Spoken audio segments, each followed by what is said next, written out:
Alright, so you know we can't have the holidays without a variety of meat. So if you don't want any more turkey, but want something that's affordable, but it's going to be good, but different, you can go ahead and get you some Cornish hens. And that's what we're going to go ahead and prep tonight. We got 2 of these. You know, it's just going to be like a little small chicken, but it's more of like a personal size. So we're going to go ahead and brine these. We're going to go ahead and get them cleaned up tonight.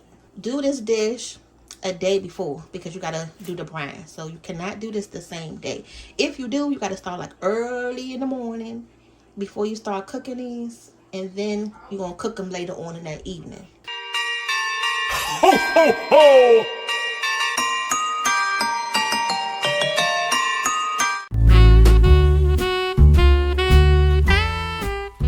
Okay, so while we go ahead and clean them, we're going to put about 2.5 quarts of water on the stove. Go ahead and get you a measuring cup. It's okay. You can go ahead and measure out the water because we're going to be adding that kosher salt. So you want to make sure it's not going to be too salty. So I'm going to just go ahead and cut this cold water on so we can go ahead and just open up this bag.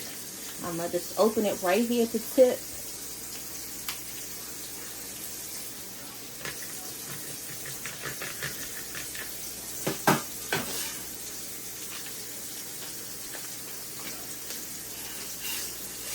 So the first thing we notice, we got this bag of giblets right here. I'm going to keep this because we're going to make some gravy.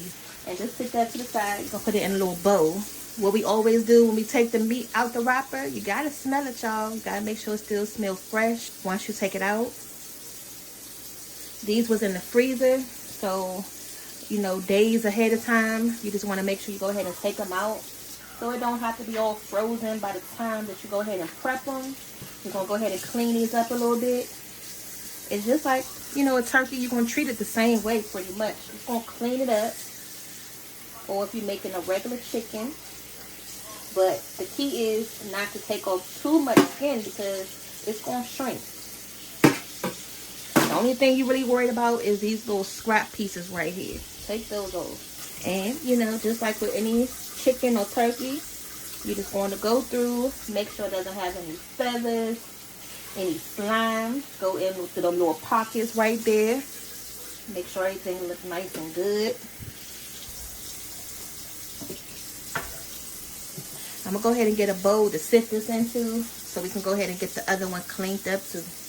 So we got the hens clean. Now one thing when washing these Cornish hens, they have a lot of fat residue still on the skin. So y'all really have to take the skin and just like rub it. You're going to see a lot of that yellow fat that's going to come apart from the skin. So make sure y'all rinse that off good. It took me probably about a good 15 minutes to clean both of these hens good. And then in this bowl too, I just got the little giblets that we took out. We got the water right here in this pot. It's already starting to come up to temperature. See the little steam on it. So now we're going to go ahead and start adding the ingredients to this. I'm going to go ahead and just keep this pan on the low because it don't have to come up to a boil because we're going to have to bring it down to temperature and let this cool off anyway. Alright, so first we're going to add 1/3 cup of sugar. And that's just some, you know, white sugar right here. Okay. And then we just bought a new box of kosher salt because anytime you're making the brine or cooking meat, it always come out best when you use the kosher salt. It's more of a coarse salt and you don't need as much. Now, this is a 1/4 cup. So I'm going to use probably like up to the half mark of this. So that's all I'm going to do for that. Because you don't want this brine to be too salty. We're going to go ahead and add a few shakes of some onion powder up in there. So 1, 2, 3, 4, 5. That's how we're going to do that. That's our measuring. You're going to squeeze the bottle. 1, 2, 3, 4, 5. Okay. Here's some ground mustard. We're going to add some of that. I really don't have that much left in here. So we're just going to add the rest of this. Just call it a day. Y'all see that? It's really nothing left. So we're just going to add that. Probably was like a teaspoon of ground mustard. You're gonna need some garlic cloves. This is some fresh garlic right here, and I'm glad that we putting this garlic in the brine, so that way we have a reason to use it up. But before I add it in this way, I'm gonna smash it a little bit so that way it can fume up the water a little bit better. So hold on. So here's the garlic cloves.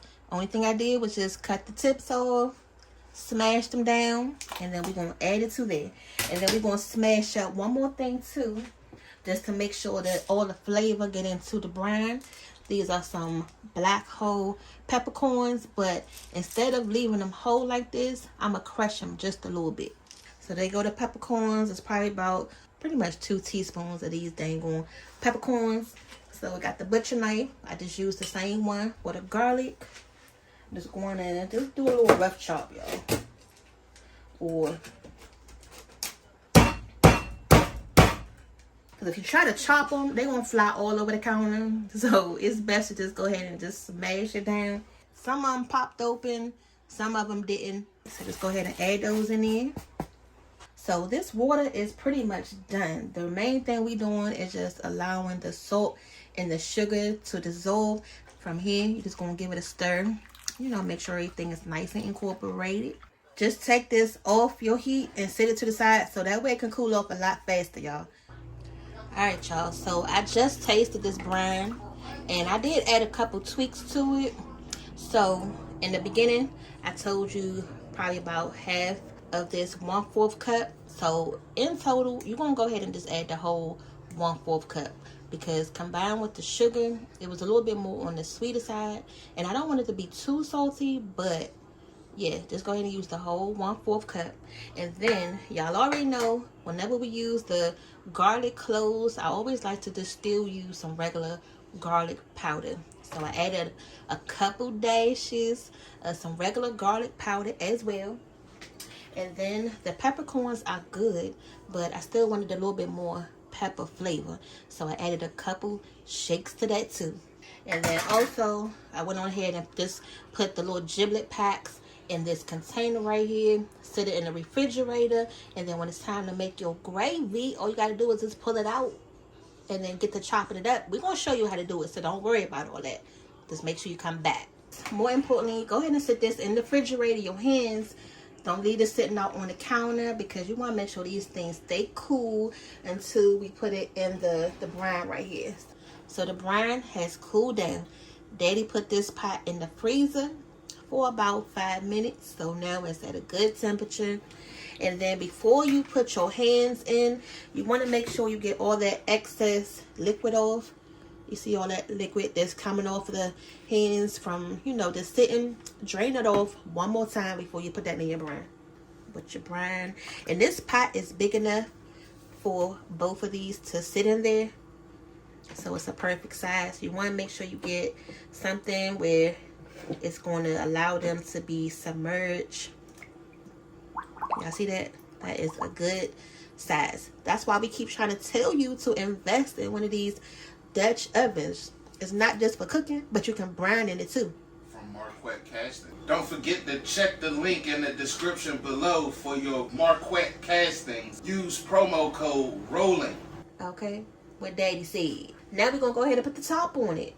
Look, that's an even bonus. When you brine it in your Dutch oven, bam, put it in your refrigerator, come back 12 hours, 6 hours, 5 hours later, take it off, and they'll be ready to rock and roll. Alright, y'all, so everything is going good. In case you forgot what they look like, okay, they've been sitting in here for about 12 hours now. We're going to go ahead and give them a light rinse. So go ahead and, you know, get your sink ready. And we're going to do these roasted style today. Now, as I take it out the water, I'm trying to squeeze as much of that liquid off before I put it on the pan. Alright. So there goes one. Hold on. What is that? Put it in there for a second. And then also what I'm doing, y'all, you know, as I'm going back thoroughly this time, I'm just checking, make sure if I missed any feathers. But all I'm doing is just squeezing all of that liquid out I'm doing just like that in the water. Okay.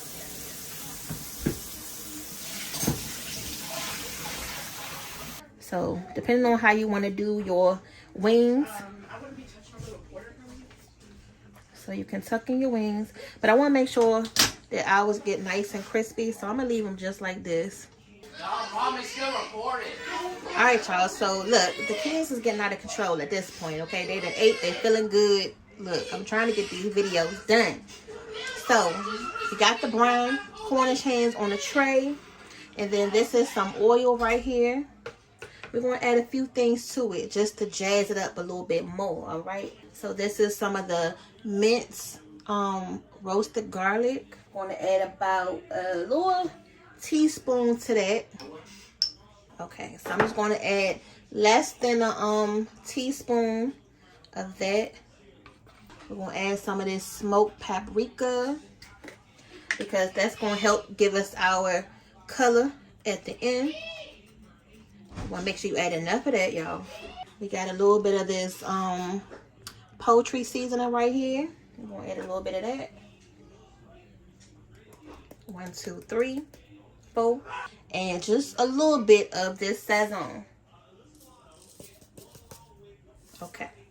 And the oven, I'm about to put that on 400 right now. Right now it's on 390. So let me go ahead and turn that up. Oh, y'all, I almost forgot. We need the parsley. That way it's going to make it look cute. Go ahead and add your parsley in there.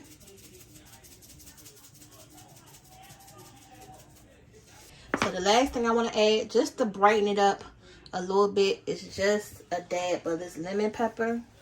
That should be good. What y'all think?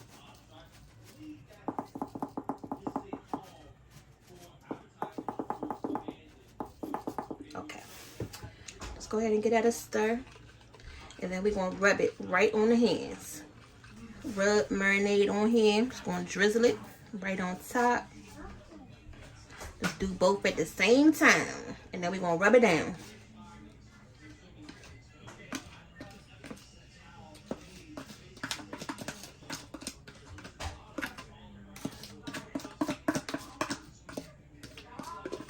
Give them a massage. Ooh. Don't that look good, y'all? Okay. Flip it over. And if you can go under the skin, you know, go under the skin. Go on the inside. Make sure you season everything.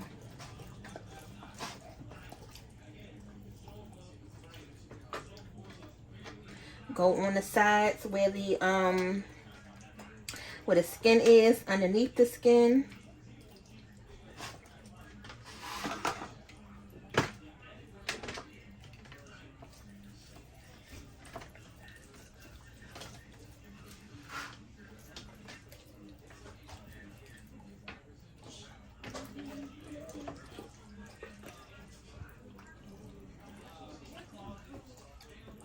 See, the good thing about the brine is, you know, it was able to marinate the meat.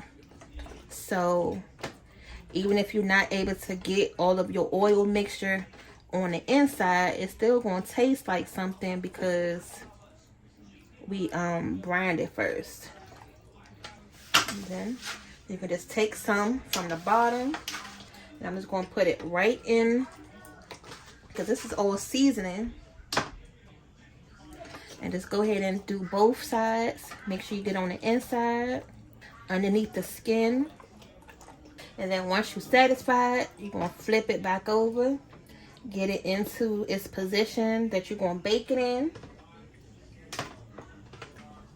Now these look good. So go ahead and make sure your oven is on 400. And then we're going to put these in there for about 25 to 30 minutes. All right, y'all.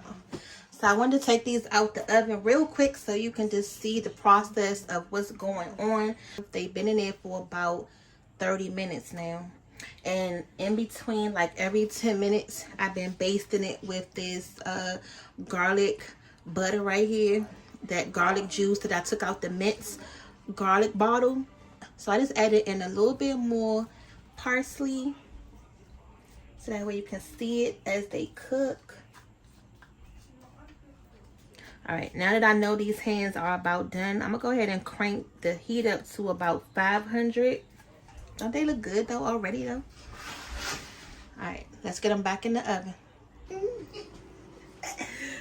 Alright y'all, so these Cornish hens is done. Let's give you a little recap. They are done. Yes, what I say? Is done. Okay, yes, you're right. You're right. So, in the midst of cooking these, Daddy had flipped them over and then flipped them back, you know, to get some color on both sides, because that's just how we cook our meat. And as you can see, this is done. You see the bone is pulling away, and we've been basting this hen throughout the whole time. I'm gonna just add the last little bit of this little butter right here on top. Oh yeah. Oh, don't worry about that. That's just turkey wing grease. Yeah. Turkey wing grease. Turkey wings that he allegedly don't eat, y'all, but he can't stay out that damn pan. I'm only over there sampling the wing tips. Let him tell it. Let him tell it. Last time I told y'all I was gonna catch him in the middle of the night because he denied it. But this time, look, he just like, look, I'm not even about the front for y'all.